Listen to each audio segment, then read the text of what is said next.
By His Holiness Shivaram Swami. We are continuing with chapter, I think this is chapter 5. Chapter 5, which is called How I Reciprocate. So this is how Krishna reciprocates with the love of his devotees. So Krishna's been explaining himself that the reason why sometimes it seems like he doesn't reciprocate, like when he left the gopis alone in the forest, is not that he doesn't care, not that he's indifferent or ungrateful, but because he's trying to increase their love for him by putting them in a situation of separation where their longing for him increases. So the gopis, they like this answer, but they still have some doubts, so they're asking. Once again, the gopis inquired, "Is this reluctance on your part an inflexible practice in relating to those who love you?" "Dearly beloveds," said Hari, "rest assured that I am not bound by rigid convention. I am driven by an urge to benefit my devotees, and withhold my darshan only when it is favorable for their devotion. Therefore, anuvritti vrittaye implies that I do not always reciprocate the affection of living beings." Having said that, Sri Krishna continued, trying to conceal an impish smile. "However, I find that my devotees generally always benefit from my separation." The gopis were quite impressed by Govinda's explanation. Their naturally soft hearts softened even more under the soothing influence of his words.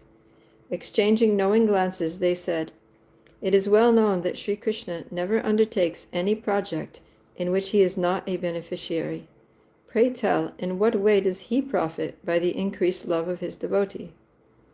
Krishna smiled recklessly. "Why argue the benefits bestowed upon Prema's fortunate recipients? Ornamented with the symptoms of ecstasy, a Premi Bhakta, submerged in the ocean of happiness, considers the wealth of 1,000,000 universes a piece of straw. Need I say more?" His eyes sparkling, Sri Krishna playfully continued, "I do not deny being a receiver of love's benefits. The prema of my devotees is endowed with a special sweetness, for which there is no comparison on earth, in heaven, or in Vaikuntha. That sweetness is born of my own Hladini Shakti, and as I am its object, such love makes me ever eager to be its fortunate recipient. In fact," he said with a wide grin, "the nature of this love is that neither the devotee nor I are ever satisfied. Therefore my labor to constantly increase their love and their effort to reciprocate that love have a mutual incentive." The gopis looked at each other knowingly, as if to say, "We knew there must be some profit in this for him." He is like a banker who takes the capital of his patron, and with the assurance of meager interest, increases his own assets manifold, many times. Krishna shrugged his shoulders. In his own defense, he replied, "If they did not offer me their love, with what other ingredients would my devotees worship me? And if they did not offer me their prema puja, then how would these bhaktas attain me? Since I am subordinated by love alone, love is the only currency, and love is my only gratification." Looking at the gopis sheepishly, like a little boy caught with his hand in a pot of yogurt, Gopal said, "What can I do? I cannot resist the attraction of love. I cannot." Pausing for a moment, Sri Krishna remembered an incident that took place not long ago. Srimati Radharani, who was picking flowers in Vrindavan forest, became overwhelmed with ecstasy by accidentally hearing the sound of his flute. Seeing Radhika's reaction, a gopi immediately ran to Krishna, who was tending the cows as they drank water by the Yamuna. She said, "When Radharani heard the sound of your flute, she was inundated by a monsoon of perspiration. Her tears flowed like a great river, and her bodily hair stood up like blossoming flowers. Stunned and pale, she so resembled Saraswati that simple people thought Radhika to be the deity form of the goddess and began to worship her to become scholars." Krishna continued, "In fact, I become so dependent on my devotees' love that I sell myself to whomever can pay this exclusive price. Sakis, know it for certain that I have eternally sold my soul to love. Sri Krishna is famous as Rasaraj, the veritable form of all mellows. He is the object of love, and the devotees are its subjects. To experience the pleasure of being loved, he is eternally dependent on his devotees. Thus, in Govinda's estimation, the mellow of a devotee's love is the greatest thing. So Krishna, he wants to experience the pleasure of being loved by his devotees. So he depends on his devotees he can't experience this pleasure without his devotees loving him. So he does things to induce his devotees to love him and to increase and intensify their love for him. Raising his right hand in the Jnana Mudra, sitting alert and self-assured, Sri Krishna declared, "To establish and nurture the prema of a devotee, I have no hesitation to endure seeing their pain of separation, or to impose such pain upon them. For the sake of their progress, I hide within their hearts, and in silence observe their praiseworthy struggle." The gopis stirred like a swarm of bees. Uneasy at his newly found confidence in paining the hearts of others, they thought, "It is easier to impose pain than to endure it." Then, like the changing wind, Krishna's mood reversed. The collective effect of their numerous accusations had taken their toll. Dropping his hand, Govinda hung his head, and tears of sorrow rolled down his chest to his dhoti. The gopis were startled, doubtful about the cause of his distress. They were uncertain how to respond. Krishna's heart was wounded. Although he inflicts remedial pain upon his devotees, as he watches them suffer, his agony is no less than theirs. Yeah, because they were kind of making him out that he enjoys their suffering because it increases, whatever increases their love, which increases his pleasure, is fine with him, even if it means his devotees suffer. So this accusation was hurtful to Krishna. Krishna's heart was wounded. Let's see. The gopis watched, spellbound. An occasional sob escaped from Hari's lips as his voice trembled. "The pain of my devotees is their burden of love. Seeing them suffer in lonely places, I endure pain 1,000 times more than theirs. What can I do? Their sincere prayers amaze me, but their hot tears scorch my heart, and their faint of despair causes me to swoon. Still, for their sake, I wait in silence. I endure it all to ripen their love." So when the devotees suffer, Krishna suffers even more. "But what is most difficult," he cried, wiping jewel-like tears with his hand, "is when those whom I love accuse me of indifference." Oops, that's exactly what the gopis are doing. "My lovers call me heartless because I do not come at their first call." Looking up at the gopis, Sri Krishna said, "And I am not even allowed to protest against such false accusations." Aghast, the gopis exchanged glances, concerned at his condition, penitent at their own attitude. "Guru Druk they call me," he said, sobbing.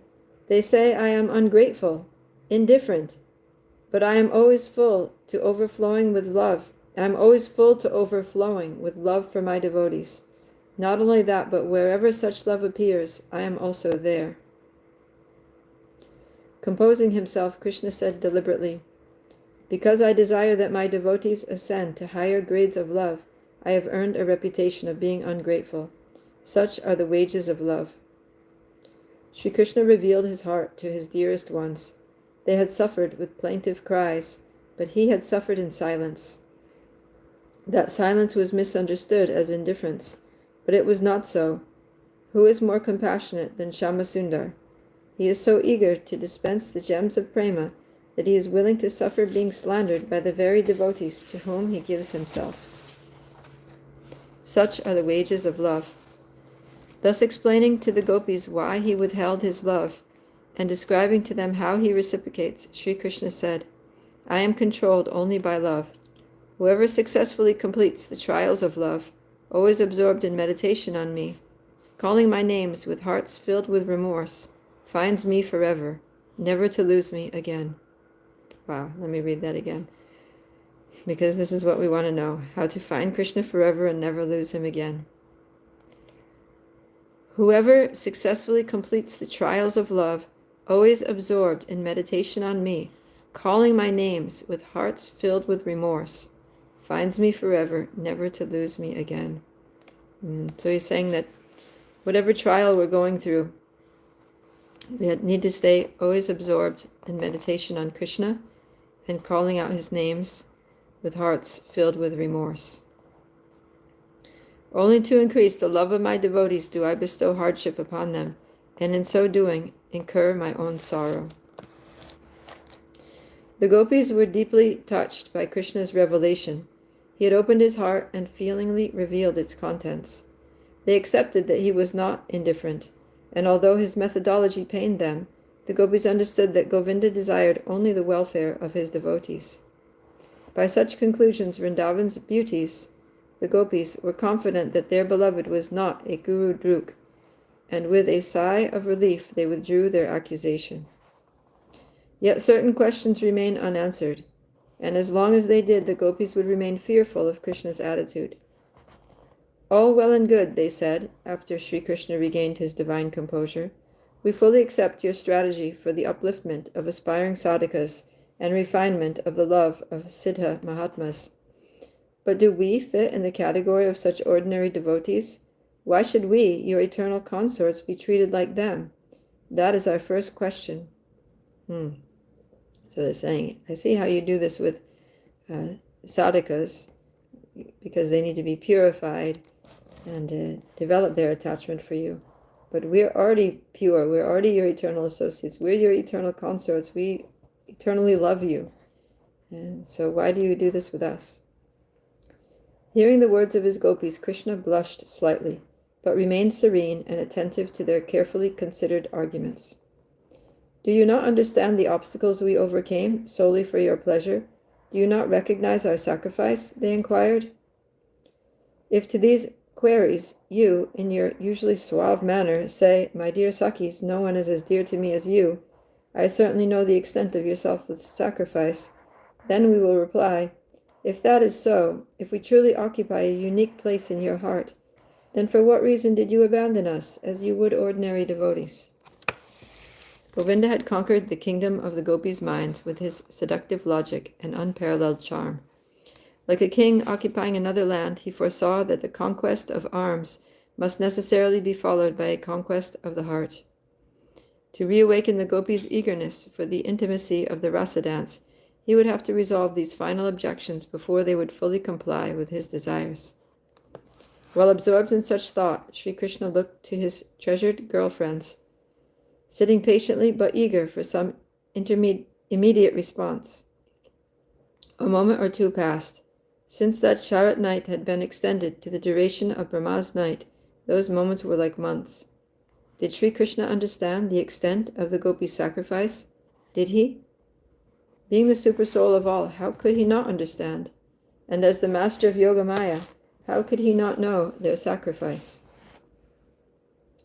Many groups of gopis enjoyed the rasa dance on the full moon of Sharat, generally known as the Maharasa. There were Nitya Siddha gopis, Sadhana Siddha gopis, gopis who came together, gopis who came later, and gopis who were confined to their homes. He knew them all, and he knew how much each surrendered. The Nitya Siddha gopis, headed by Srimati Radharani, had descended with him from the transcendental realm. These eternal associates included Chandravali and her right-wing associates, Danya and her Kanyakas, Lalita and the harsh-mannered gopis, Shaibya and the meek-mannered gopis, Vishaka, Shama, Padma, Bhadra and the left-wing gopis, Sakis, Manjaris, and many, many others, who were but the Kaya Rupa of Radhika, bodily expansions of her transcendental form, manifest for the sole purpose of increasing the pleasure of Sri Hari. These gopis who had descended to the material world suffered untold anxiety. When demons entered Raj to kill Hari, they did not fear for their own safety. They feared only for Sri Krishna's well-being, a fear that haunted their hearts day and night. Krishna remembered the towering form of Arishta silhouetted against the twilight. He remembered how that ferocious bull had appeared in the nicely decorated village near Radha Kund. Bellowing like thunder, pawing the ground, tail raised and eyes glaring, Arishta tore up the embankments with his horns, struck horror into the ladies' hearts, and caused pregnant cows and gopis to have miscarriages. Remembering the demon, Krishna clenched his fist and grit his teeth in anger. How could he not know the gopis' sacrifice, every facet of their sacrifice? Among the Nityasiddha gopis were the Vrajakumaris, unmarried young girls still living under the protection of their parents. Headed by Danya, these young girls used to play shirtless in the dust, their parents still unmindful of their future husbands. One day they heard the mystical sound of Krishna's flute. Through meditation on that transcendental sound, they developed ecstatic love for him. From his friend the flute, would he not know of their love? Then these girls, desiring to have only Sri Krishna as their husband, devoutly followed an austere vow to please goddess Katyayani. During the cold season of Hemanta, the Kanya Kumaris abandoned the physical comforts of chewing betel, taking daily massage, oiling their hair, and eating fine foods. Neglecting their sleep, they would rise early, bathe in the chilly Yamuna, and after praying to Devi, eat unspiced havishyana. Emaciated and pale from severe austerities, these delicate young girls attracted the sympathy of Vrajavasis, yogis, and ascetics alike. Of all people, was Sri Krishna the only one who did not know of their austerities? Who else but he came on the last day of their vow to reward them? While the gopis were bathing, he stole their clothes and hid in a tree. After testing the strength of the Kanyaka's love, he returned their garments. Highly pleased, he said, "Soon we will be enjoying together during a festive night, your penance having borne its fruit." How could he, who is the Lord of sacrifice, not understand their sacrifice? Since it was he who arranged the rasa dance on the full moon night of the Sharat season, as the mature fruit of the Kanya Kumari's prema, how could he not understand? Of course he understood. Sri Krishna also knew the Deva Kanyas, the daughters of the demigods, whom he had instructed through Brahma to take birth in the Yadu dynasty on earth. As partial expansions of the Nityasiddha gopis, they were eternally perfect and enjoyed the comforts of the heavenly planets. By his order, they lived within the world of mortals, suffering the tribulations of life flanked by birth and death. Surely he understood their sacrifice. Surely Krishna knew all the Nityasiddha gopis. Then there were the sadhana siddhas, the gopis who had come to dance with Krishna by perfecting their sadhana within the material world. First among them were the Shruticharis. They had long ago forgotten their identity as the personified Vedas, what to speak of the events of the kalpas during which they had prayed to take birth in Vraj. Had he not directed Yogamaya to arrange for their birth in the family of Gopas? Had he not arranged for their association with eternally perfect gopis? Had he not ensured the development of their prema through sneha, pranaya, mana, raga, anuraga, bhava, and finally mahabhava? How had he not understood their sacrifice? And what about the Rishichari gopis? He certainly knew their unmatched suffering. Long ago, they first saw him wandering through the Dandaka forest in his mind-enchanting form of Ramachandra. Although he possessed neither flute nor peacock feather, the sages recognized him as their worshipable deity, Gopal, and desired to worship him in the mood of a paramour. How could Krishna not know their hearts, when it was he, as Lord Ram, who kindly elevated them to the mature platform of spontaneous devotion? And was it not he who blessed them with qualification, despite the residue of material contamination within their hearts? Now, by the Lord's plan, having taken birth from the wombs of qualified gopis, having reached puberty, and having gained proper association, some of these Rishi-Chari gopis acquired fully developed Purvarag. To them Yogamaya gave impotent husbands, who, when the time came for their wives to meet Krishna, were unable to stop them to going to their rendezvous with Krishna. Did he, the master of Maya, not know these things? Other Rishicharis did not have the good fortune of perfecting their association with Hari. Thus they were not freed of material contamination, and could not immediately reach the stage of prema. As the indwelling witness, did he not see these gopis enter the company of their husbands, become pregnant, and in time give birth? Later on, did he not arrange suitable friendship for them, so they could discover the treasure of first love, Purvaraga? By such purification did these gopis not cast off their material bodies and acquire fully transcendental forms qualified to worship him? How could he not know their struggles? When these same Rishichari gopis heard the sound of the flute, they too became demented women. Casting aside family duties, they ran to meet Krishna through doors, out windows, and down ladders. To increase their desire, was it not his Yogamaya who stationed their angry husbands with sticks in their hands wherever the gopis went? Restrained from meeting Govinda, these gopis saw their family members as enemies, and while standing on the verge of death, they prayed, O Priya Sakha, O life of Vrindavan forest, if we cannot meet with you to behold your lotus eyes, allow us in a future birth to become your maidservants. For now, by simply looking upon you within our minds, we shall embrace you to our hearts. Thus lamenting, these gopis stood with eyes shut, meditating upon their only love. Did he not know the Rishicharis who became purified by the fire of separation? Did he not award them purely transcendental bodies? Was it not he who inspired Yogamaya to arrange for their guardians to be negligent? Did he not give them intelligence to follow the perfect gopis who had left earlier to heed the call of the flute? After having made so many arrangements, how could he not know of their sacrifice? And what about the last category of Shrutichari gopis, those who were unable to leave their homes upon hearing the sound of his flutes? Because they were still influenced by the adverse opinion of society, their love was affected. Thus they were not qualified to meet him. Who else but he came to them within their hearts, embraced them, and bestowed the happiness of his touch? Who else but he inspired them to bear the fire of separation? Who but he would greet them on the appropriate night, when after having been purified through ordeal, fully spiritualized, they gained Yogamaya's consent to meet him? How could he not know of their sacrifice? It was his potency alone that made unlimited arrangements according to each gopi's need. His energies manifest duplicates of the gopis' transcendental forms. Thus, by his mystic power, their husbands believed them to be executing their household duties, and by his arrangement, these husbands felt no reason to be inimical towards him.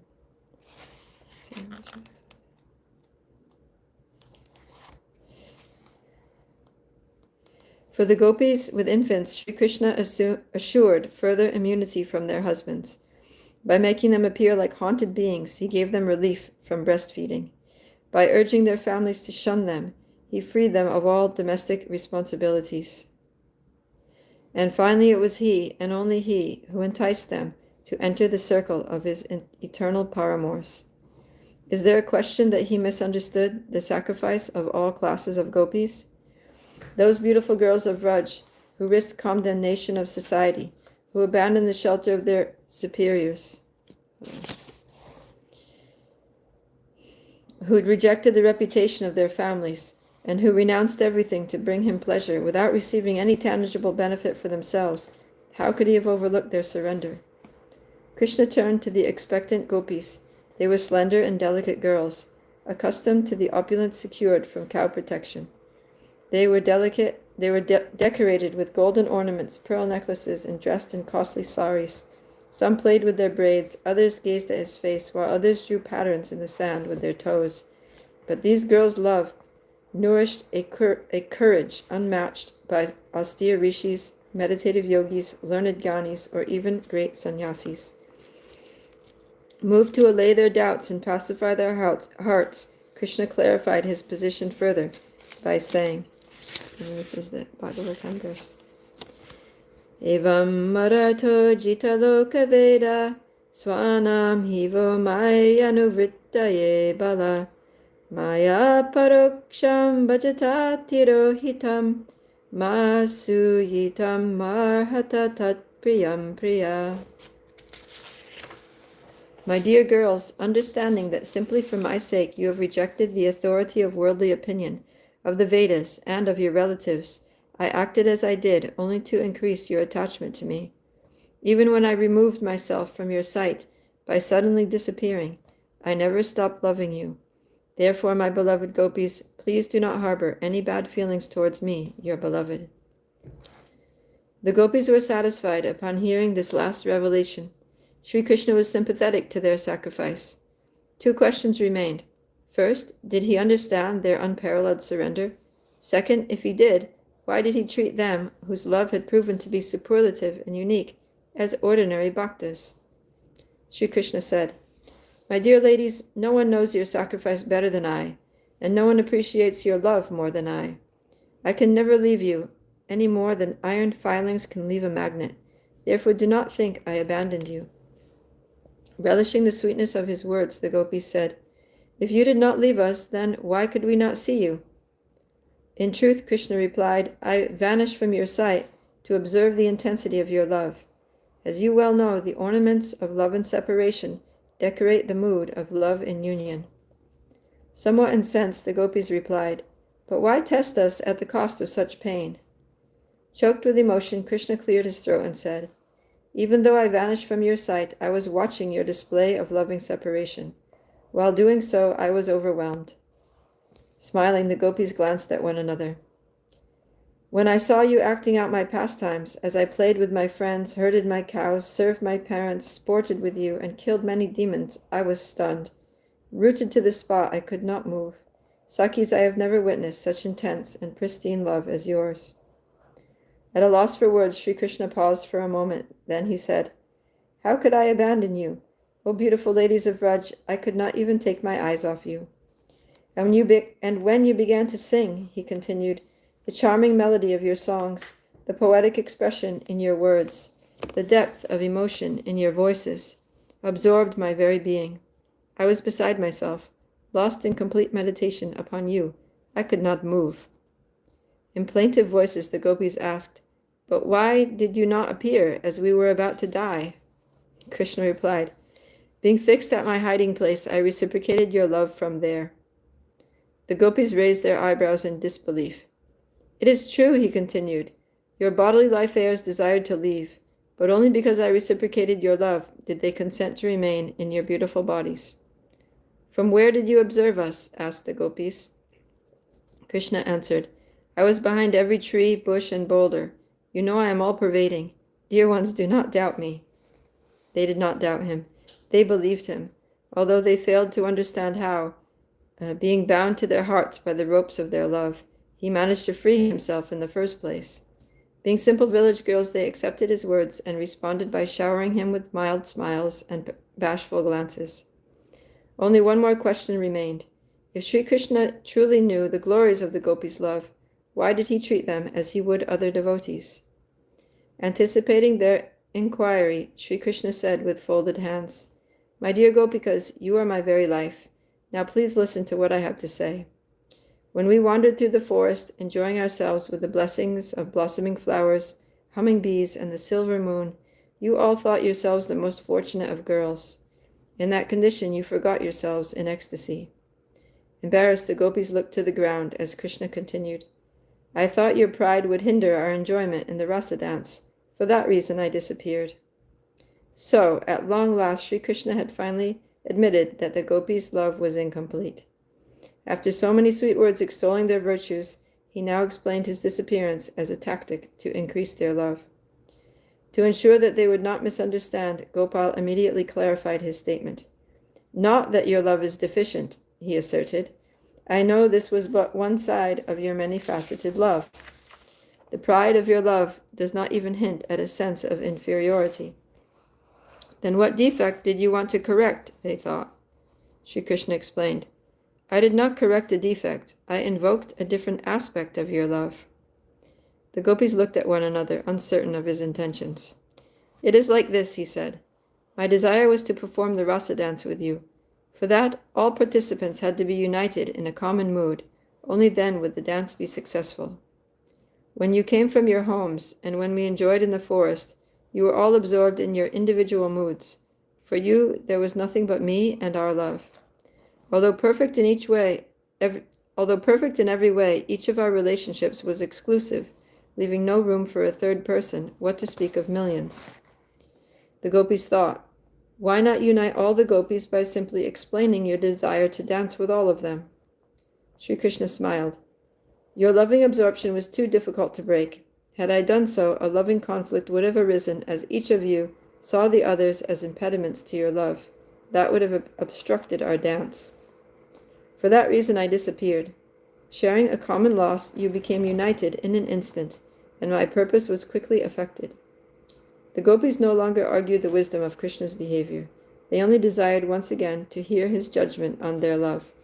In one voice they inquired, "Is our love deficient and in need of repair, or, as you have said, is it perfect?" "It is perfect. It needs nothing to be complete," he replied definitively. Feeling confident in his appreciation of their affections, the gopis chided, "If you desire to increase the devotion of Ajata Premi Bhaktas, or the love of Jata Premi Bhaktas, we have no objection. But if you behave in the same way with us, do you not treat us as ordinary devotees? Then how is your behavior consistent with your statements?" Sri Krishna considered his situation. He had left the gopis only momentarily, and even then they were neither out of his sight nor out of his heart. He had never seen such ecstatic love as displayed by the gopis at that moment. His body thrilled with rapture merely at its thought. Was there scope to make such love grow? But here was a unique opportunity to instruct and inspire devotees for all time. He had taught others through the example of the gopis. In the process, he had wounded their pride, hurt their feelings, and treated them as if they were lesser bhaktas. If they felt they were wronged, he would have to admit his mistake. After all, he was a puppet dangling on the strings of their love. The gopis' faces looked like golden lotuses within the background of the gently flowing Yamuna, and Sri Krishna's eyes were like bumblebees anxiously drinking in the nectar of their beauty. Without reservation or hesitation, he said, "Dear Sakis, I erred, treating you like ordinary devotees. Please do not feel any ill will toward me. Be gracious and forgive me. You are my dearly beloveds, and I am also dear to you. You know the saying, one's dearest companions do not accept the faults of their beloved. There are surely none like you, nor will there ever be. Of what use is increasing that which is already unlimited?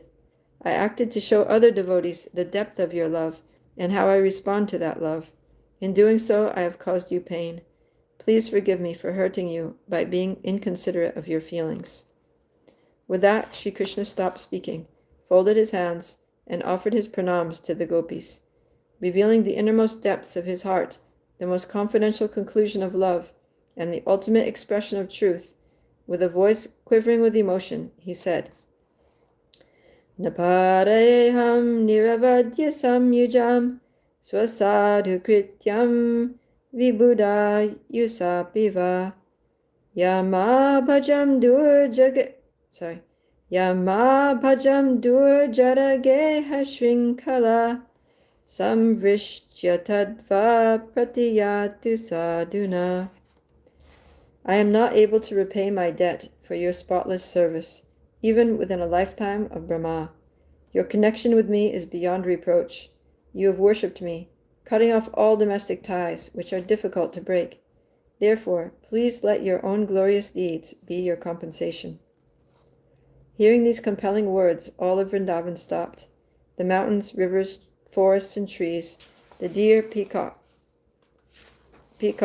parrots, and bees, those things which moved and those which were still, the wind, the sky, the moon, the stars, and of course the sweet-faced gopis headed by Sri Radha, all stood still. Never had anyone or anything heard such words flow from Sri Krishna's lotus mouth. Taken aback, they all cried.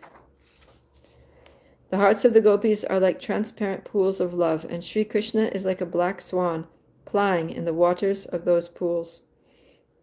Hari's mistreatment of the gopis by his inconsiderate ways was like the flapping of that swan's wings that caused a cavalcade of ripples upon the surface of those pools. As ripples obscure the reflections upon water, the gopis' love was obscured. Consequently, they could not see clearly the reflections upon its surface.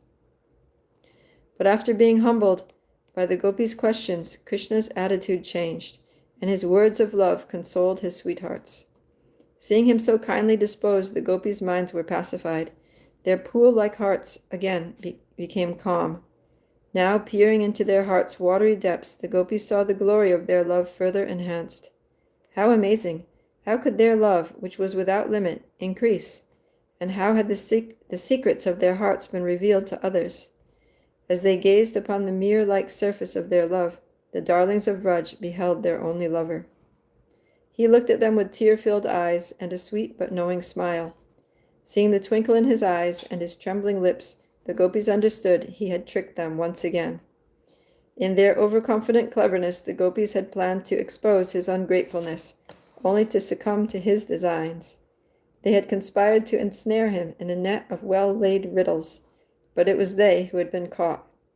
He was the ingenious hunter, they the unwitting prey, and they had fallen into his trap of love once again. Each gopi understood his divine plan. To expose the confidential mysteries of their love, he had purposefully assumed an unkindly disposition. To exalt their unique status, he had subordinated himself and become their debtor. It was all a trick. They thought, Sri Hari is the Supreme Lord. He is complete, resplendent with all good qualities, devoid of the slightest trace of fault. Although fully cognizant of our ecstatic love, he desired to make the gopis' unique position known to the world. To accomplish this, he removed himself as our only competitor in love, denigrated himself, and became our eternal debtor. One may ask, since Sri Krishna had volunteered to accept the burden of such a handicap, how could the gopis have been anything but winners in the contest of love? In answer, we must admit our enthusiasm for victory to be the very cause of our defeat. In our eagerness to surpass Sri Krishna, we were blind to the intrigues of his love, and in that blindness we could not see that he was more eager to be defeated by us than we were to defeat him. How unpredictable are the currents of love in the ocean of Govinda's heart. Considering the respective spoils of the contestants of these sports of love, the gopi lovers and Sham beloved, the honest and ultimate judgment must be that the son of Maharaj Nanda, has by his love defeated us once again. Now it's Shamalata talking and concluding here. Navasaki, are you also crying? You do have a heart worthy of Sri Krishna's love. Oh, dear reader, are you also shedding tears? That is your great fortune. Yes, that is the way of Vraj. One must learn to cry for Krishna. My girlfriends also cried upon hearing Sri Krishna's final words. Embracing one another, we sobbed for a long time until our hearts finally became composed. Dearest, revealing my heart to you, I feel that you are my sister. Do you understand Krishna's dealings? Then tell me. Oh, you are so sweet. You have truly understood. Krishna is definitely not a callous lover. He is the most deserving and grateful recipient of love. These words are so nice. Thank you. He is a unique being. He thinks only in terms of love. He desires to enjoy love and to increase the love of his devotees. That is all. For this reason alone, he appears to neglect the love of sadhakas. But it is only an appearance. In truth, it is the way he nourishes their prema. To teach this truth to the world, he left the gopis. Their love needed no enhancement. They were the most qualified emblems of love. Therefore he subjected us to such pain. What could we do? We are his and he is ours. If he needs to cause us grief to teach the world, we can only submit. And if we must suffer to make him happy, that suffering becomes our greatest pleasure. These are the truths of his pastimes. The day had progressed. I waited for a message from Hari, but none came. Where was he now? I desired so much to see him. For what other reason was I living than to please him? While I was thinking in this way, Champa arrived with some remnants from Sri Krishna's lunch. Govinda was with Radha. How could I complain? What else could please him more? But my heart was different than her manjaris. Radha's meeting with Sham satisfied them. I too was happy, but by nature I also desired his company. And that is the end of chapter 5, and it's also the end of part 1 of this book. So, just a second. Part 1. Part 1 is called Prema Samprashna, the questions of love. And part 2 is called Premarna Shodhana, the debt of love repaid.